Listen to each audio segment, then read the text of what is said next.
જય ગૌ માતા વિસાવદર ગોકુલ ગોરક્ષા ટ્રસ્ટ। અત્યારે અમારા વિસાવદરનો હનુમાનપરા વિસ્તારમાંથી મારુતિનગરમાંથી ફોન આવ્યો કે ગૌ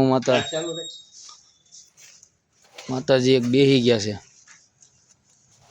તાત્કાલિક ઓછીને અત્યારે સારવાર આપી, બહુ શ્વાસ તો ઊંડા લે, ડિહાઇડ્રેશન હોય તેનું।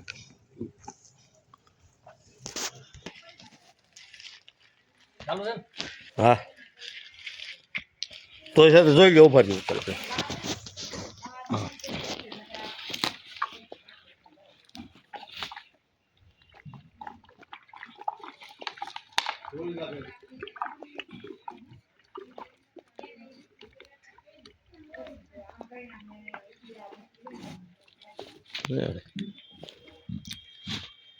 તડકો લાગી ગયો અને બીજું હવે તને મજા આવે, ગળ્યું લઈ ગયું સાટે ભાવ જોઈએ।